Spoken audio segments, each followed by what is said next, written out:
Hi friends, అందరూ బాగున్నారా? ఈరోజు నేను పొంగడాలు అంటే కొబ్బరి బూరెలు ఇంకా పోకలు ఎలా చేయాలో చెప్తాను. ముందు పొంగడాలకి పోకలకి కావాల్సిన ఐటమ్స్ చూద్దాము.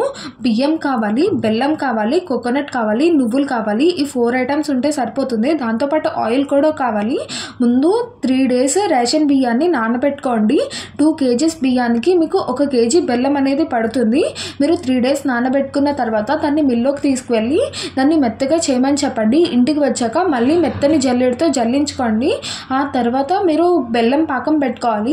స్టవ్ వెలిగించి 1 kg బెల్లానికి 1 గ్లాస్ వాటర్ పడుతుంది. అలా పెట్టుకుని దాన్ని కంటిన్యూస్ తిప్పుతూ ఉండండి. అది అంటుకోకుండా చూసుకోండి. పొగ చూసారా ఎలా వస్తుందో? అది తర్వాత పాకం కింద ఫామ్ అవుతుందో లేదో చూసుకోవాలి. 1 కప్లో వాటర్ తీసుకుని దాన్ని బాల్ కింద అవుతుందో లేదో చూడండి. మాకైతే ఇంకా అవ్వట్లేదు కాబట్టి కాసేపు వెయిట్ చేసి మళ్ళీ చేసాము. ఈసారి అయిన తర్వాత ఒక కోకోనట్ తీసుకోండి. దాన్ని కోరు కింద చేసుకుని పెట్టుకోండి. అది వేడిగా ఉన్నప్పుడే దాన్ని వేసి తిప్పాలి. ఒక 5 minutes పడుతుంది. దాన్ని పచ్చి వాసన పోవడానికి అలా చేస్తాము. ఆ తర్వాత మీరు నువ్వులు వేసుకోవాలి. ఇప్పుడు మనం తీసుకున్న క్వాంటిటీస్కి ఒక 4 spoons వరకు పడుతుంది. అలా నువ్వులు వేసుకుని కంటిన్యూస్ తిప్పుతూ ఉండాలి. చూసారా అది ఎలా మరుగుతుందో? దాని తర్వాత దాన్ని కింద పెట్టేసుకొని మనం పిండి వేసుకోవాలి. ఏదైతే ఫస్ట్ జల్లించుకున్నామో అది ఆ పిండి మీరు ఉండల కింద అవ్వకుండా వేసుకుంటూ ఉండాలి. కాబట్టి ఎవరినైనా వేయమని చెప్పండి. మీరు దాన్ని కంటిన్యూస్ తిప్పుతూ ఉండాలి. దాని కన్సిస్టెన్సీ అయితే నేను చూపిస్తున్నాను కదా, అక్కడి వరకు వచ్చేదాకా చేసి ఆ తర్వాత ఆపేయండి. మరీ గట్టిగా అయిపోతే మీకు తర్వాత వేయడానికి రాదంట.